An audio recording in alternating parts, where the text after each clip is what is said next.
වැඩියෙන්ම වැඩේ ගහලා තියෙන ගමේ කට්ටිය ගමේ ප්‍රාදේශ සභාවේ. ඒකත් සුද්ධ කරලා දෙන්න ඕන. පිරිසිදු කරලා දෙන්න ඕන හොඳේ. මම හිතන්නේ මහා ඡන්දෙදි මේක හොඳටම සුද්ධ කරලා දුන්නා නේද? මේ පාර්ලිමේන්තුව වල දශක ගණන් හිටපු අය. අම්මා නැති වෙනකොට පුතාට පාර හදලා තිබ්බු අය. නේද?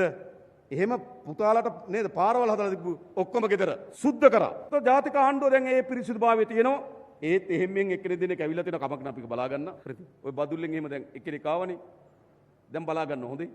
ඒ වගේ ප්‍රාදේශ සභාවත් මුළුමනින්ම පිරිසිදු කරන්න ඕන. ඒ පැත්තෙන් ගත්තත් ප්‍රාදේශ සභාව බලය දෙන්න ඕන ජාතික ජන බලවේගයට. ඊළඟ අහනවා වංචනිකයන් දූෂිතෙන්ට මොකද වෙන්නේ කියලා. වංචනිකයන් දූෂිතෙන්ට දඬුවම් දීමේ බලයක් දඬුවම් දීමේ බලය ආණ්ඩුවට නැහැ. පරීක්ෂණ පවත්වලා නඩු ගොනු කරලා මහා අධිකරණයේ නඩුවක් දාලා නඩුවෙන් දඬුවම දෙන්න ඕන අධිකරණේ. එහෙමද දෙන්න ඕන. එහෙනම් අපේ වැඩේ මොකද්ද? පරීක්ෂණ පවත්වලා නඩු ගොනු කරන එක. දැන් එහෙම නඩු ගොඩක් ගොනු වෙලා තියෙනවා. එහෙම නඩු ගොඩක් ගොනු වෙලා තියෙනවා. තව නඩු ඔය සෙවණගල ගෙදරටත් ඉක්මනින්ම නඩුවක් වැටෙයි. කතරගම ගෙදරටත් නඩුවක් වැටෙයි. කතරගම ගෙයක් තියෙනවා. වාරි මාර්ග රක්ෂිතයට අයිති. ගේ හදලා තියෙනවා අයිතිකාරයෙක් නේ. ලයිට් බිලක් එනවා නන්දසේන ගෝඨාභය රාජපක්ෂ. එයාගෙන් අහපුවම කියනවා එයාගේ ගේ නෙවෙයි කියලා. ඒ කියන්නේ අනුන්ගේ ගෙවල් වලට ලයිට් බිල් ගෙවලද? පරීක්ෂණ යනවා. පාස්කු පහරේ පරීක්ෂණ යනවා. රිස් ගනුදෙනුව නඩුවක් දැම්ම මම දැක්කා. ද අපරාධ පරීක්ෂණ දෙපාර්තමේන්තුව අපේ රටේ අපරාධ වංචා දූෂණ පිළිබඳ ඉතා හොඳින් පරීක්ෂණ කරමින් යනවා. මේ වෙනකොටත් හිටපු ඇමතිවරු 3 දෙනෙක් රිමාන්ඩ්. එක්කෙනෙක් හැංගිලා. කමක් නැහැ හිටපු ගවයි. කවදා වෙනකන් ඉන්නද? හිටපු පොලිස්පති රිමාන්ඩ්.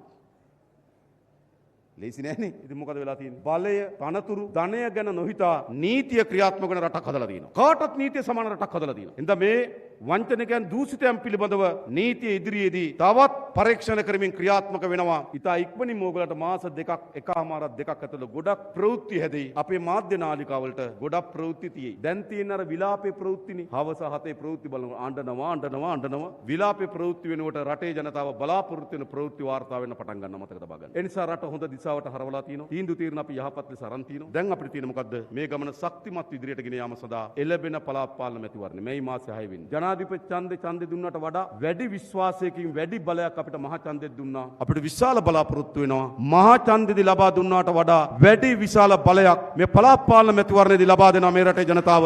ඒ වෙනුවෙන් අපි පෙළ ගැහෙමු. ඒ වෙනුවෙන් අපි නැගිටිමු එකතු වෙමු කියලා ඉල්ලා සිටිමින් මම නතර වෙනවා. බොහොම ස්තුතියි හැම දිනාටම ජය වේවා කියලා ප්‍රාර්ථනා කරනවා. රටේ තොටේ සිදුවන උණුසුම් පුවත් දැන ගැනීමට අභිමානී ව්ලොග්ස් YouTube channel එක අදම subscribe කරන්න. බොහොම ස්තුතියි.